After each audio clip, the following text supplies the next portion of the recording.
Hey there, how's it going? I am really happy to be here today in presenting yet another webinar for participants going through Career 365's outplacement program. And we often get asked about keeping in mind with the interviewer after interview. I'm Greg Weiss. I am the lead coach at Career 365, and I'm delighted to be able to be presenting today to you. What I would love to do is just get an idea that you can hear me. I'm already getting a thumbs up saying that that's the case, so that's absolutely brilliant. So a little bit of housekeeping out of the way for there. And I'm going to get into it nice and quickly. So I'm working from home today, not unusual for most.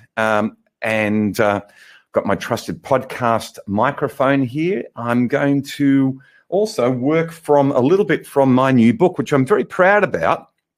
I've got my bookmark here, but it's the Career Networking, How to Unlock the Hidden Job Market. And the good news is that a lot of the content that's going to be from this book is going to be newly loaded up into the participant modules very shortly. And so I'm going to be drawing on a fair bit of that throughout today. So let's get into it. Let's just make sure that you can, everything's fine. I'm going to keep open my chat window, in control here. And I may actually just turn off my video so you can see things very easily. But it's a big topic, this topic, and it's a common topic because typically it's hard enough to get an interview in any case. But then how the heck do you stay on top of the minds of people after you've had an interview? And so the first thing I want to be able to actually talk about is a trigger. And so what is a trigger? Yes, it's a lovely speaker. Thanks, Barry. That was a comment from one of our participants. I like it too. It's a Rode mic. Okay, what makes a good trigger? Well, in this diagram, you can see here that there are a number of attributes. But what is a trigger? A trigger in the first place is something that's like an elevator statement or a pitch, but it's also something that people can hear, that people can remember about you. So if you think about a trigger or a trigger statement, when people hear about something, then hear a statement, then it's that statement or those words that would trigger people's minds to remember you. And so a trigger should be clear and concise. And again, I'm going to read from my book here, but that is that a trigger should be clear and concise. When you're asking someone to recommend you or vouch you, you need to make it easy for them to remember you. So you can work on your score, what I call a KLT score, a know, like, and trust score, as much as you like. But if your connections can't understand and easily repeat your trigger, your efforts have been wasted. Now, I've just talked about a KLT score. It's in previously in other webinars, and you'll be learning about this in the content in the new modules or in my book. But KLT stands for know, like, and trust. KNOW, know, like, and trust. And when people know you, like you, and trust you, they're going to vouch for you or recommend you. And so that's why I was meaning about the KLT score. So the first thing is a trigger should be clear and concise. And the best way to confirm if your trigger is clear and concise is enough to ask, would a 13-year-old understand it? Because a trigger shouldn't be so clever or nuanced that it goes over the top of people's heads. So typically great triggers tend to be two words like wedding florist, career coach, along those particular lines. What would yours be? Write that down. What would yours be? The next one is memorable and problem solving. So there's a guy called John Janch, and he wrote a brilliant book called The Referral Engine. And he says that referrals happen most naturally when two people are talking and one of the parties expresses their current pain in the neck. And so the best way to make it easy for people to refer business your way is to develop a list of trigger phrases that experience tells you are exact words your prospects utter when they need what you've got. So It may be, for example, that you're looking for a framework that sets that up. But the most important thing is that if you listen out for trigger phrases that people need. So in the case, say, for example, let's think, say IT, something memorable and problem solving. It could be, for example, that IT is such a broad area, but if people are looking for cloud storage or storage that is safe from being in a localized area, well, that would be cloud storage. And if that's your gig, then that would be an easy way of being able to remember that. Okay, free from jargon is an important one because there are so many different jargon points that people have in no matter what industry. So anything from FMCG stands for fast moving consumer goods. P&C, what's that? Well, it depends on what industry, but that would be petrol and convenience. Or HC, heavy construction, or ICT, being information communication technology. Whatever our areas of specialization, it very much is along those lines. And so when somebody's outside of your industry, then I would encourage that you are devoid of jargon and much more around what your business does. Now, there's going to be some jargon that everybody gets, like Wi-Fi or NBN, but the more specialized things are, say, if I'm not involved, saying freight forward, but freight forwarding, and there's jargon to do with freight forwarding, then just trying to avoid that so I could recommend and understand what somebody in the freight forwarding industry is all about. Another one here is around at the top about targeted. And you'd see here, so in terms of targeting, a trigger has to capture a comprehensive view about what you do and who you help. That's what I mean by targeting. And so a consultant or government contractor is very broad. But if you get down to the more targeted area of what that consultant does, let's think remuneration consultant, payroll consultant, then that's much more targeted than just consultant or HR consultant. Okay, and then that statement there about passing the hashtag test is so imagine that you've published an article, say on LinkedIn, which we're all familiar with seeing, and it's a great article. It showcases your expertise and it helps solve a problem that speaks right to the reader. Well, when somebody shares your article, a hashtag would help. And Hootsuite, and you may have heard of Hootsuite, which is a social media platform aggregator, and they say that a targeted niche hashtag is important for improved engagement. And so it's the same thing with your job search situation.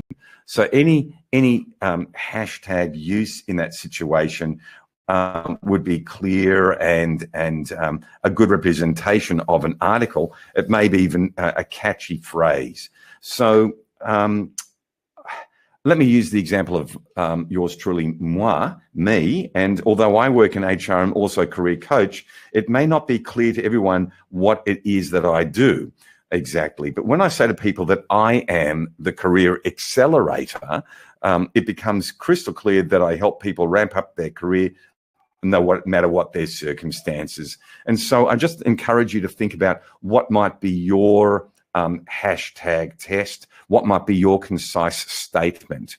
Okay, so let's go through and the next part of this presentation, which is what about when you do approach people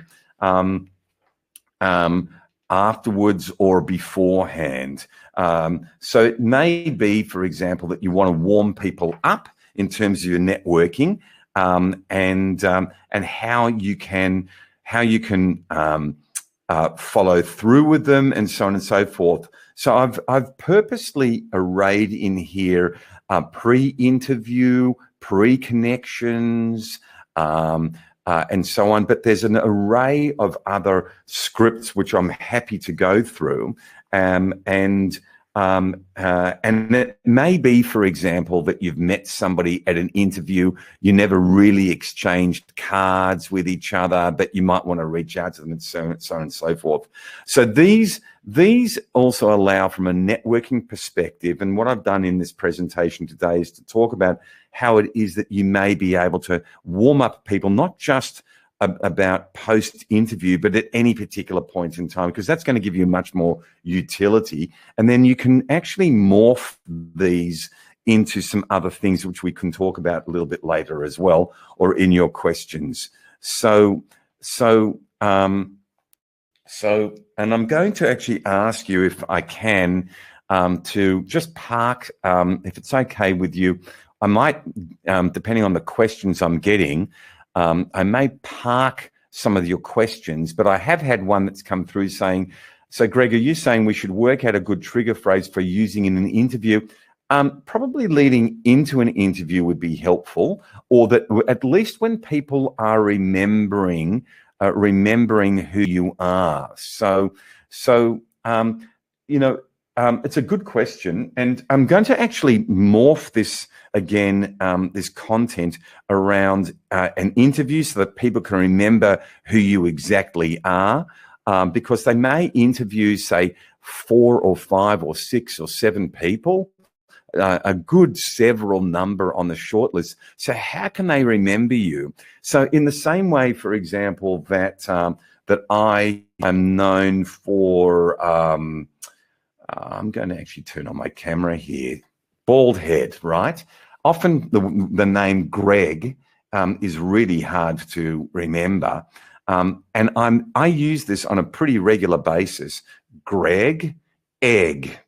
Okay, I use that very specially because often I get Gary or Graham or whatever it is. So a trigger, even just like this, is a way that people remember. And I used my lack of follicles here, my follically challenged physiology, as I say. I'm bald. And what I do is I just use that as a strength around rhyming with Greg and egg. So again, it could be a trigger statement for you along those lines. Let me turn off the camera so it's not distracting. Here we are. And so I'm trying to actually just give you a few scripts here. So imagine if you actually want to reach out to anybody, but you can actually say, hey, your name linked up in my LinkedIn suggestions twice now. Hey, I'd be curious to connect. That would be one. Or I bumped into your profile today. I'd like to expand my network of professionals in the whatever industry. Say if you're in the council industry or the healthcare industry, are you open to connecting? So that's one way of doing things. But it could also be that you may have initially met somebody in an interview. So let's go there. And you could actually say, hey, it was nice to meet you today. Let's reconnect via LinkedIn. And that keeps us nicely engaged with each other. Or you're open to connecting. You don't have to have that second phrase there. So I bumped into your profile today. It was nice to have met you. I'd like to expand my network. It would be great to keep in touch. Are you open to connecting? That would be lovely as something that could be done after interview. How about warming up weak ties? Because often we have that happening.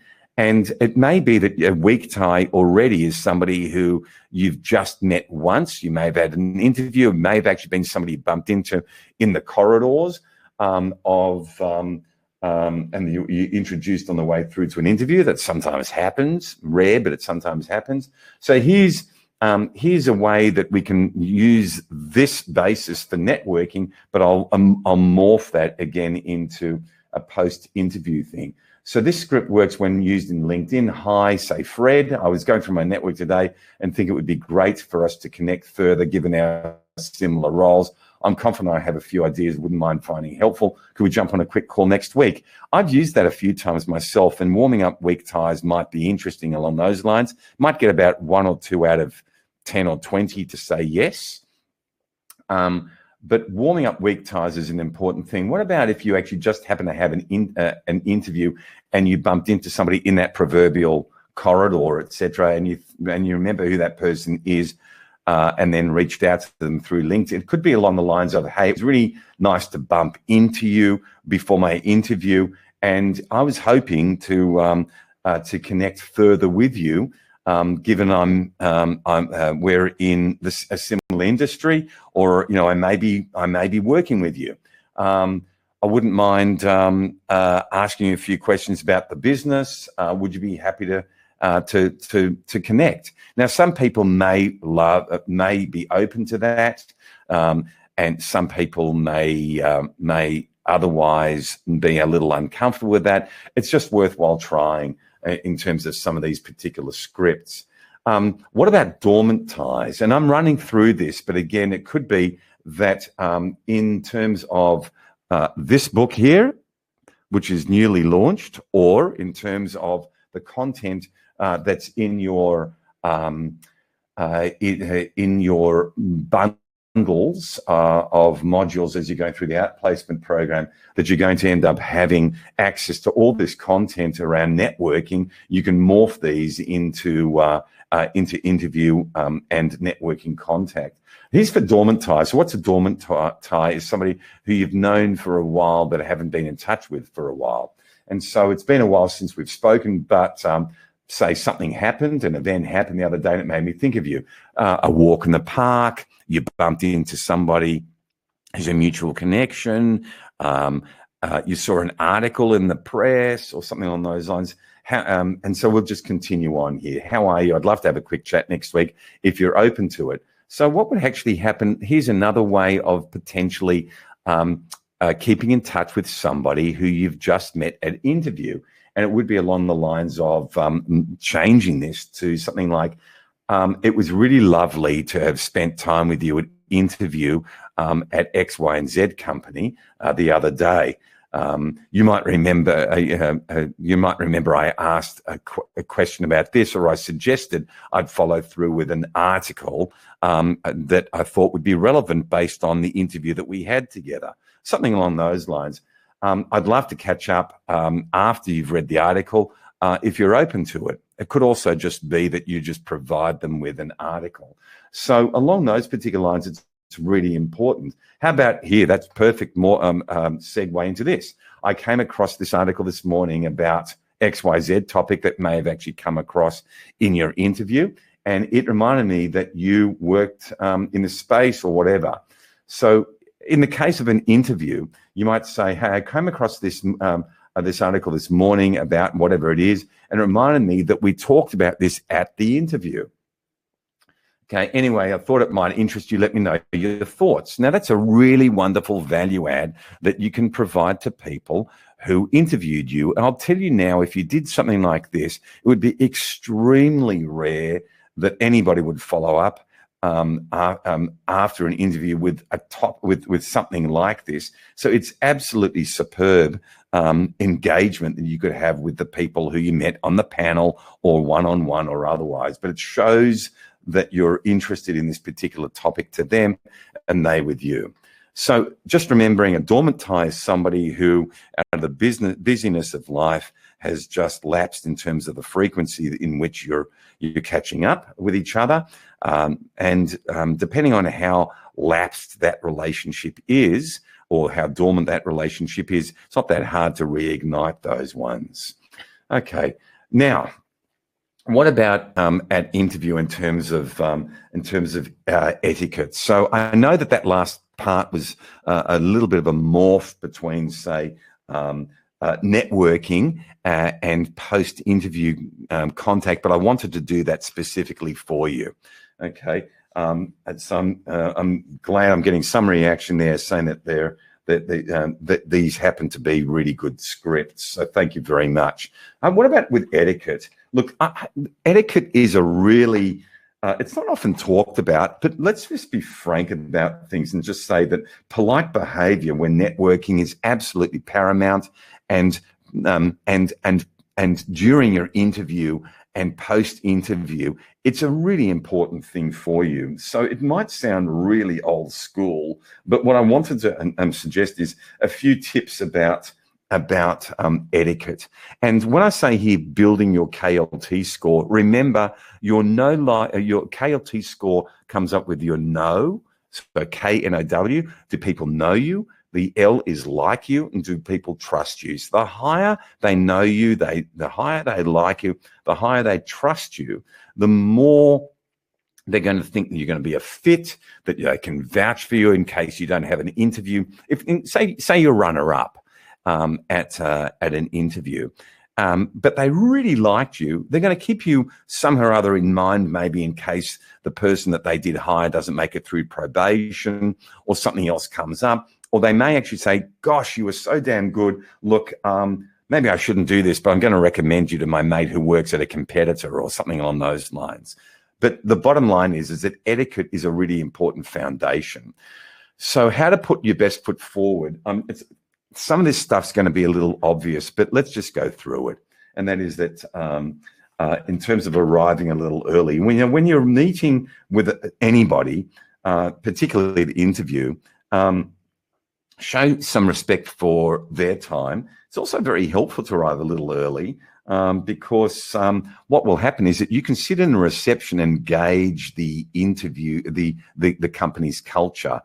You can get to hear how busy the company is by the reception or the type of banter that's going on in the reception area and so on and so forth. Might also give you an opportunity to read some further collateral that you might not have actually been privy to. Maybe it's only recently published news that hasn't hit the company's pages yet, or the LinkedIn or whatever it is. What about wait and order together? What I mean by that is that in terms of networking, that's one thing, but say you're interviewed at a coffee shop, just for argument's sake, when hopefully we can meet people face to face post COVID, and that is that just if you're waiting someplace together, and often interviews don't take place in say an interview room, then just arrive a little early, get there, wait for your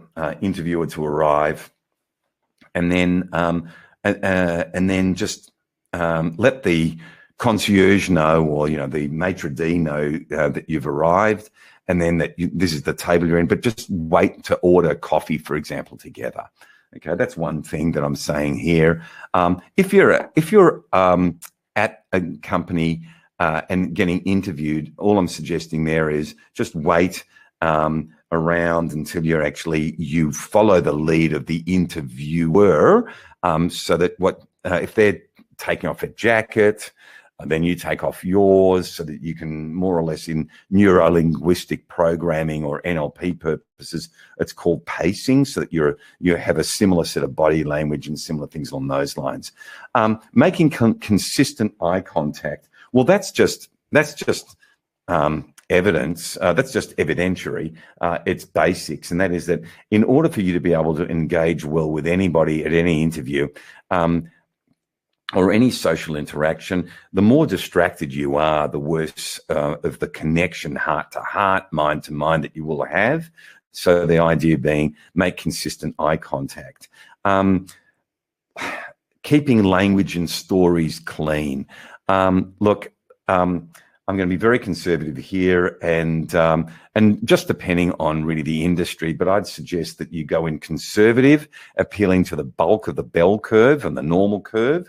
And what I mean by that is that let's just not be too abrasive or anything like that. So appeal to the majority of the population, and if you can, keep the stories clean until they encourage something else. So it may be a second or third interview where you feel a little bit more at home with people, that you might open things up to a little bit more colourful stories. But I'd still, notwithstanding, just keep things as clean as you possibly can. Here's some other ones here about etiquette and putting your best foot forward is being friendly, having a professional approach. And what I mean by that is along the lines of just whatever it is that you can actually do that can help you just build up that KLT score, know, like, and trust. And for people to think, this person's confident, they seem to know what they're talking about, anything along those lines, it's great. And so smiling, a firm handshake, things along those lines. At interview or any time, always just be honest. I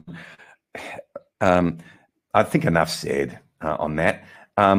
Probably best not to interrupt. And if you do find yourself interrupting, just to say, oh, I'm sorry, I talked over you. What was it that you were going to say? Because as Dale Carnegie famously said in his book, How to Win Friends and Influence People, he said, have 2 ears and you have 2 ears and 1 mouth, and you should use them in that proportion. I'm just remembering what he was saying here.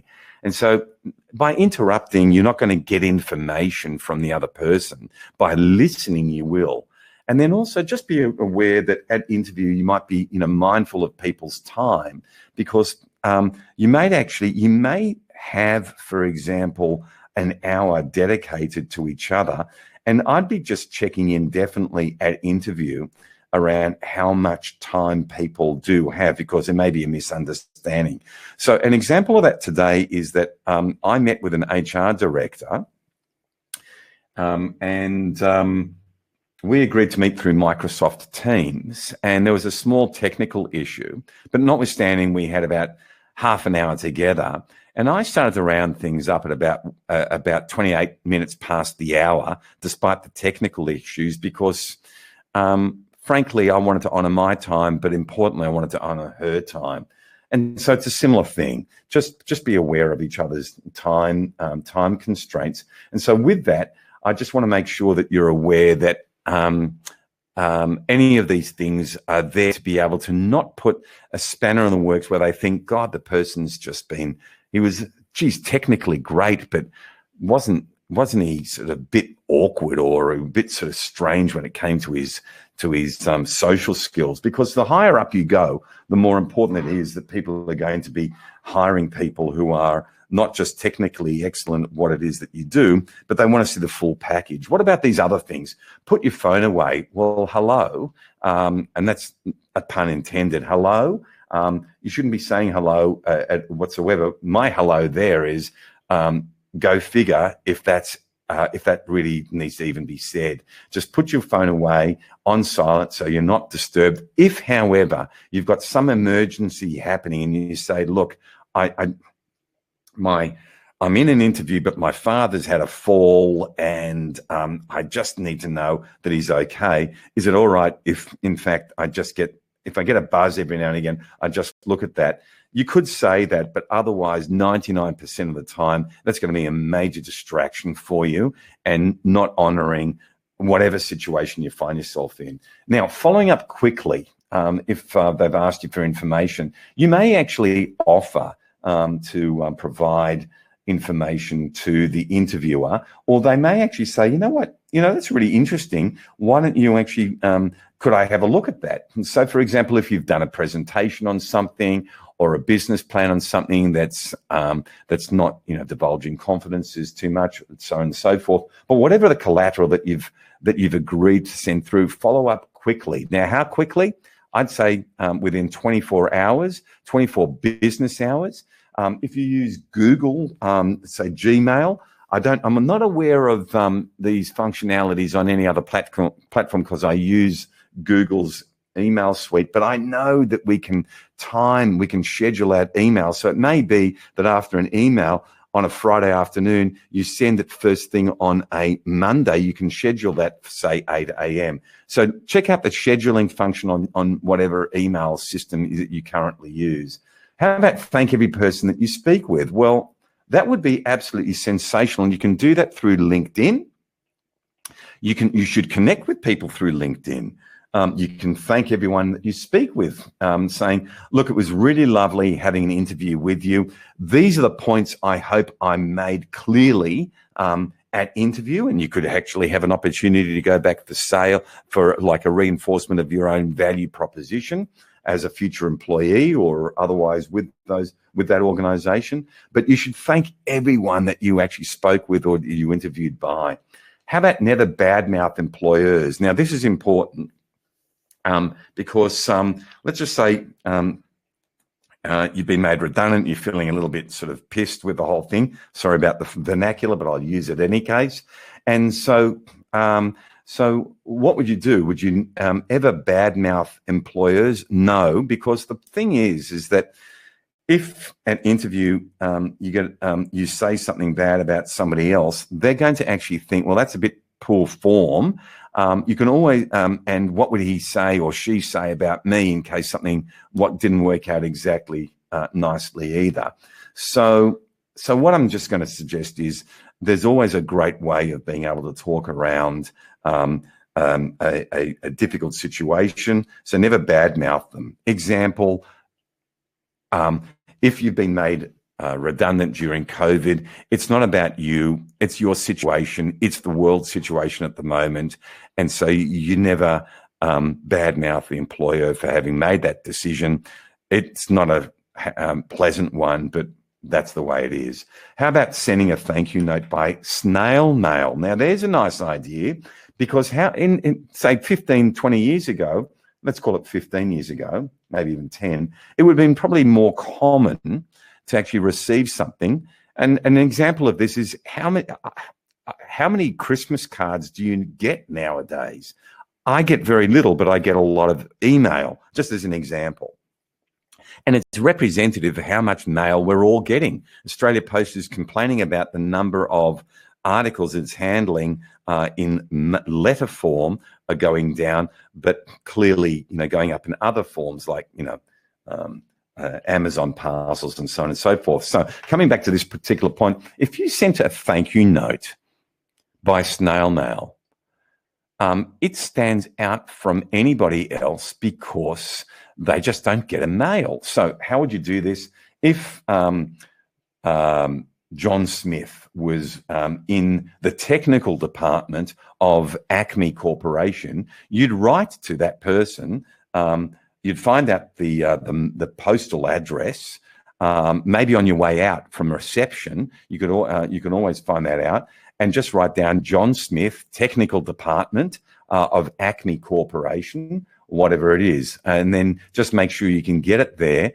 I'd probably even just sort of put it in and invest a few extra dollars in express mail because it even looks a little bit more serious in getting express mail. And that way you'd stand out from the crowd. Okay. What about this part? This is an interesting one, and I get these from a guy called Robert Cialdini. Now, Robert Cialdini wrote a book called Influence, and I would highly commend this book to you. It is an absolute crackerjack if you love the way that people tick. And they talk about 6 points of influence. And if you think about any of these, so let's have a look and see these for your interview, for interview purposes. Reciprocation. If you provide a favor for somebody, they're going to feel obligated to reciprocate. Wouldn't that be nice if the interviewer felt like that? Liking. What about liking? If people, well, we've talked about that side of things. The more people like you, the more people are going to do things on your behalf. And people like to do business with those they know, like, and trust. And if liking is one of those, then that's great. What about social proof? That basically means this. If there are enough people are doing it, if enough people are doing it, then that's social proof. Example, what would you rather do? Go to a restaurant where there are people queued up outside, or the one next to it where there is no one actually in the restaurant? Most of the time, as if you're like most other people, you'd pretty much say, well, that one looks interesting. I wonder why that's got the crowd and the one next door doesn't. Now, when it comes to social proof in the context of your interview, it would actually be along the lines of, or pre-interview, it would be around referees. It would be around lining them up. It would be around your LinkedIn, making sure that you've got enough recommendations and endorsements. But the recommendations are really vital itself. What about authority? If somebody's got authority for something, then it basically means that they're going to be stood up and people take note. So if you've got expertise in your industry, post articles, send articles that you've penned yourself. You might even say before your interview, you might think of writing 2 or 3 or 4 articles for your LinkedIn where it talks about certain things that you do, and then spreading that out to your network so that they can actually like it. And authority would then mean that at interview you could say, well, I've recently written an article about this particular topic. Scarcity. If at interview, and this actually often happens, and I'm wishing you luck in this as well, but I know I've recently coached somebody who was an HR director who was made redundant, and within 8 weeks maximum, they got got another job, and in order to be able to get the job, the things were slowing down. Another company was showing some significant interest in them, and so scarcity was along the lines of saying, and I coached this individual about saying this, but it was along the lines of saying, look, I'm really interested in your job, but I'm starting to get some really strong vibes from another organization, which I'm also interested in. What's the timing of your decision? Because I'd hate for us to have a misunderstanding and for me to take that other job if your job's really the one that you want me to join, and vice versa. So as far as that's concerned, it's great. And then consistency. Consistency is just whatever you say, you follow through on. So they're really good power-ups for your influence. And there must be something there, I hope, that you might think that you could do yourself. Now, I'm actually going to make a plug, and that is that from the left to the right is really the process of these books that I'm proud of birthing. I've written Career Clarity, How to Find Career Fulfillment, and for you in the going through our program, that's largely based on the Decide Your Career Direction modules, or in fact, there's a strong overlap there. But notwithstanding, some people like the idea of having it in book form. Please go ahead and register through inquiries@career365.com.au for that. When you know what it is that you want, then I recommend that you get into the networking piece. The new modules are going to talk to this, but this book also talks to this. And then finally, when you're when you start your job, a lot of people have no idea how to make it through their probation period. And so that career success book, How to Succeed in Your New Job, is one that's going to be coming out over the next couple of weeks.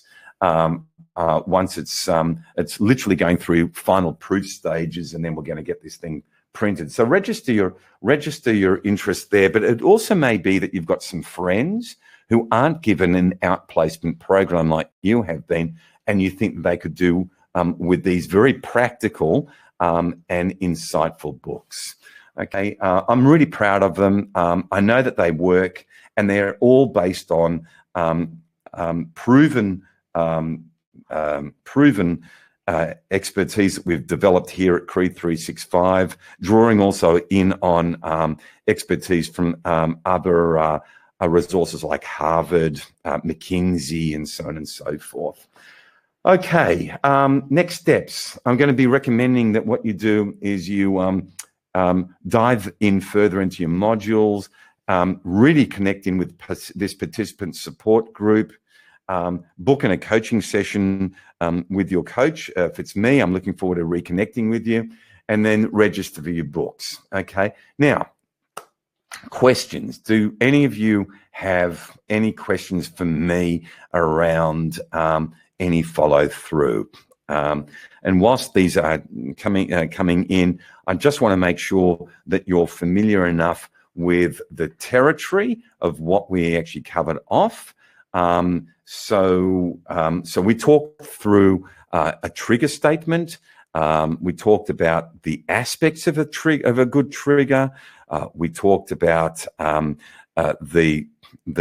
scripting and the use of that for networking purposes, as well as for warming up the interviews that you had, and then and how to reach out to those people. Then what we did was we talked about a few devices, about what you might do, articles, Robert Cialdini's 6 levels of influence. And so there'd be a whole lot of practical tips for you to be able to really keep in front of people's minds. One thing I didn't mention was about, well, I did sort of mention it, and it was to do with LinkedIn. And that is that I'm going to recommend that after your interview with anybody, if you've checked them out beforehand, in any case through LinkedIn, but that now that you've met them, is to connect with them through LinkedIn. And you can always direct message people with anything. An article, a link to an article that's relevant, a thank you note or anything like that along those lines. Buy some cards out of the newsagent. That $4 or $5 or $6 purchase for a greeting card, put it into an express envelope so it gets there the next business day, is quite an investment in a bit of the wow factor. Okay, now I've got a question here. How long should we wait after an interview to follow up if we haven't heard? What a great question that one is. Thanks for posting that. My rule of thumb is, first of all, I would suggest that what you do is before the interview finishes, is just try and get an idea about what the interview process is. So you might ask, well, I enjoyed that. How do you feel things went? Feedback.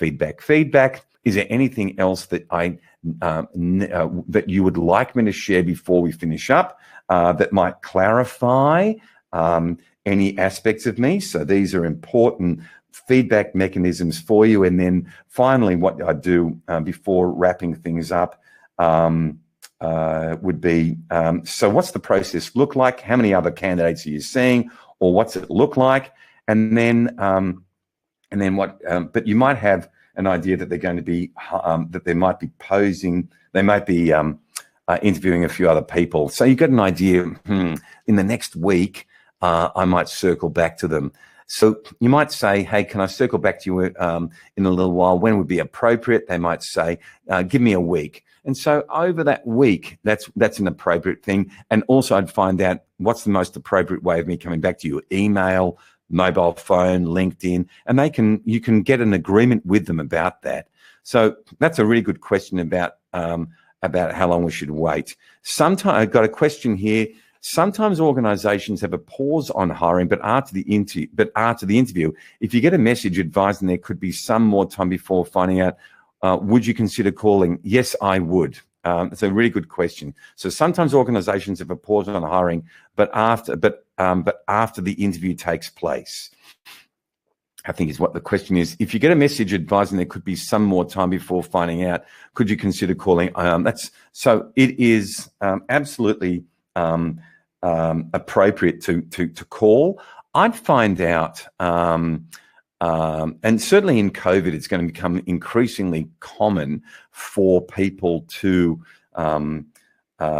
find that a job that was initially maybe posted, they just may put on hold until, so maybe after the US elections or after JobKeeper expires or things along those particular lines. And as inconvenient as it is, I definitely would have a game plan agreed, a next step agreed with the interviewers or the people that you're applying to about how to keep in touch with. But if you've already, so there are certain parts to here, and I'm thinking on the fly here, Barry, about your question. But there are different parts to it. One is, have you actually had the interview? Yes, if you have. Now you've got the connections, you've got a way of being able to get back in touch with. And I'd make a periodic call maybe once every 2 weeks to find out and to keep them to keep in touch. I'd also be just gradually just sending them some articles and saying, hey, I thought of you here, look at that. And so if you're getting some response and some email dialogue or otherwise, that'd be great. You can email, you can do that through LinkedIn.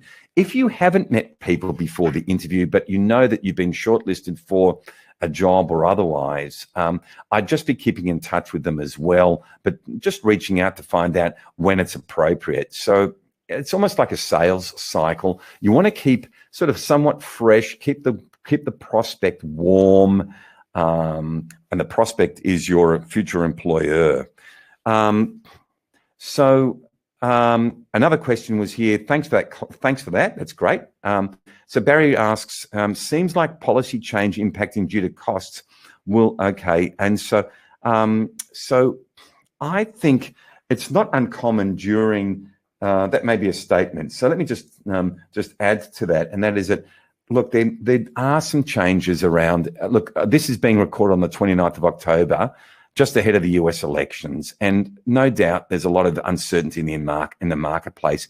And if it's going to be a contested election, it's going to be even more uncertainty. I think you can see that in the volatility of the stock market over the last 24 hours and otherwise, which is always an interesting barometer. So what does that mean to us individually? It just basically means, in terms of the interview, is just keeping in touch, keep an open door. Trying to create some value with people is an important thing. So Barry, I'm going to suggest, and anybody else, that if you have any questions about this, please just reach out for interview purposes, or not for interview purposes, for helping you support around this particular time, coaching purposes about your interview, about getting in touch with. I'm there for you, as is the rest of the team here. All right, it's been wonderful spending time with you. I hope you got a lot out of that. I certainly enjoyed myself doing this. I'm just going to turn off the presentation and stop the slide presentation. So please feel comfortable about reaching out. That's the new book. The next one, Career Clarity, is literally coming off the press tomorrow, picking up the first 100 of those. If you want those, just inquiries at career365.com.au. So we can get those to you, and then the career success one should be available probably at the about in another 2 weeks. But that's all about onboarding support, and I'm looking forward to helping you all around a successful onboarding, so you pass with flying colours your probation period. It's been a real pleasure spending time with you today, and see you in a fortnight's time for the next webinar for participants.